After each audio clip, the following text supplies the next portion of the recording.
Well, once again, a very good Wednesday night, and it's still warm and humid, and that is not going to change at all tonight. In fact, we're quite a bit warmer than yesterday evening already, on the order of 5 to 14 degrees warmer than 24 hours ago. Now, the actual temperatures really have not changed much over the past couple of hours. Over in Quincy right now, still mild, 65 degrees. Look at that dew point, only 2 degrees lower at 63. And again, the closer those two numbers are, that just means you have a lot of humidity in the air.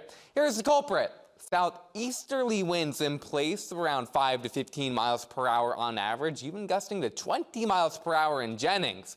And we will see some much higher gusts tomorrow. We'll take a look at just how gusty in a couple moments here.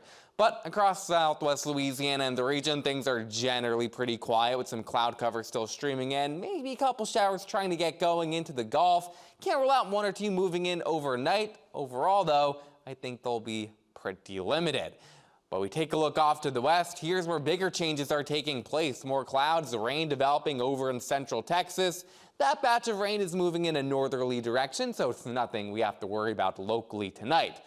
But it is developing along the cold front, which will push eastward towards us tomorrow, and that's why rain chances are going to bump up considerably. So let's take a look at tonight's forecast first, which again will have clouds, humid weather, maybe some areas of patchy fog. A couple isolated showers could try to move in from the Gulf. Otherwise, though, we're not really talking about many big weather concerns. That brings us to tomorrow. Mild start to the day, even warmer by the afternoon, maybe into the low to mid 70s like we were today. But by the afternoon, that I think is when we have a better chance of seeing rain. I think we'll see a scattering of showers develop during the afternoon hours, and even higher rain chances, say after 3, 4 o'clock and closer to the evening. That's when the cold front starts to move a bit closer, showers more likely, and maybe a few embedded thunderstorms as well.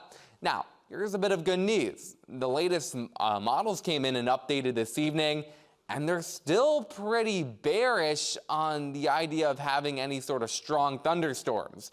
Those chances are not zero. It's not impossible that if any storms can go and gusty winds could occur, maybe an isolated tornado, but only if thunderstorms form in the first place, and that threat is pretty limited. So that's a bit of good news there, and it looks like it's mainly just going to be a rainmaker as it moves on through, and rain should come to an end closer to midnight tomorrow.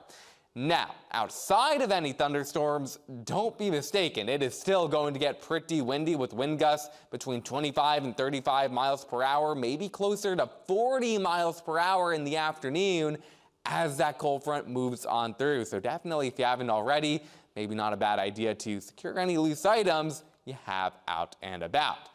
But once this cold front moves on through, much nicer weather returns for both Friday and the weekend. Let's take a look at that on the 10-day here. And you can see by Friday, a little bit of a cool down, but I'm not sure we can call 70 degrees much of a cool down, maybe a bit cooler on Saturday. But hey, temperatures near the 70-degree mark with sunshine. That is a pretty nice weekend to enjoy. Just have to make it through the rain and some storms tomorrow. Well, Max, I'm a happy camper. Oh, me too. I like those temperatures in the 70s. All right, thanks a lot. Coming up next.